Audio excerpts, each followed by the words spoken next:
Visakhapatnam zoo park national highway రోడ్లో ప్రస్తుతం మనం ఉన్నాం. ఉదయం 6 గంటల సమయంలో ఒడిశా బరంపురం నుంచి విశాఖ పోర్టుకి ఇసుక లోడుతో వస్తున్న లారీ ఏదైతే మీరు చూస్తున్నారో, ఈ లారీతో లోడ్ వస్తుండగా పోలీస్ వ్యాన్ లారీని ఢీకొందని లారీ సిబ్బంది అయితే మనకు చెప్తున్నారు. జూ పార్క్ ఎదురుగా ఉన్న 4 రోడ్లు జంక్షన్ కి అతి సమీపంలో జరిగిందని చెప్తున్నారు. విశాఖ జూ పార్క్ మీదుగా వెళ్తుండగా మార్గ మధ్యలో అంటే విశాఖ జూ పార్క్ జంక్షన్ వద్ద ప్రమాదం జరిగింది.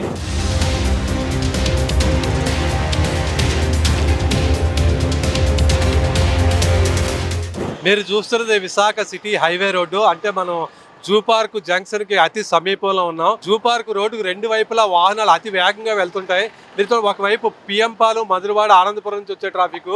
ప్రస్తుతం మీరు చూడొచ్చు హనుమంతవాక, వెంకోజపాలెం, ఇసుకతోట సిగ్నల్స్ నుంచి వచ్చే వాహనాలు మీరు చూడొచ్చు. ప్రతి వాహనం 40 నుంచి 50, 60, 70 కిలోమీటర్ల వేగంతో అతి వేగంగా ప్రయాణిస్తుంటాయి. జాతీయ రహదారి విశాలంగా ఉండడం, స్పీడ్ బ్రేకర్లు లేని కారణంగా అతి వేగంతో వాహనాలు రావడం తరచూ ప్రమాదాలకు అయితే దారి తీస్తుంది. విశాఖ జూ పార్క్ రోడ్డు అటు ఇటు వైపులా రోడ్డు ఎత్తుగా ఉంటుంది.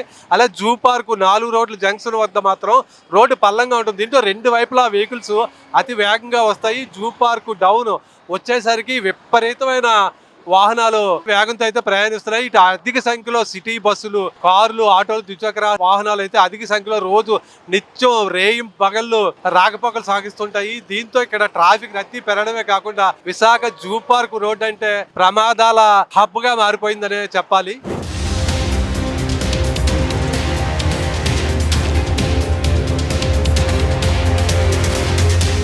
విశాఖలో జాతీయ రహదారి చాలా సుదీర్ఘంగా విస్తరించి ఉంది. ఇటు గాజువాక, అగలంపూడి వరకు ఇటువైపు తీసుకుంటే ఆనందపురం, మధురవాడ తదితర ప్రాంతాల్లో అయితే చాలా పొడవున జాతీయ రహదారి అయితే విస్తరించింది. ఇటీవల కాలంలో మన విశాఖ జాతీయ రహదారి మీద చాలా రోడ్డు ప్రమాదాలు సంభవిస్తున్నాయి.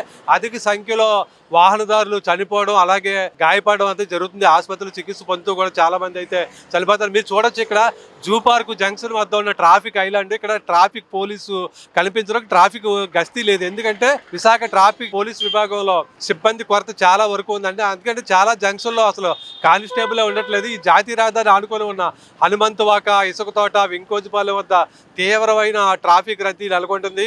భోగాపురం ఎయిర్పోర్ట్ ప్రారంభించిన నేపథ్యంలో ఈ విశాఖ జాతీయ రహదారి మీద అయితే ఒత్తిడి రోజు రోజుకు పెరుగుతుంది.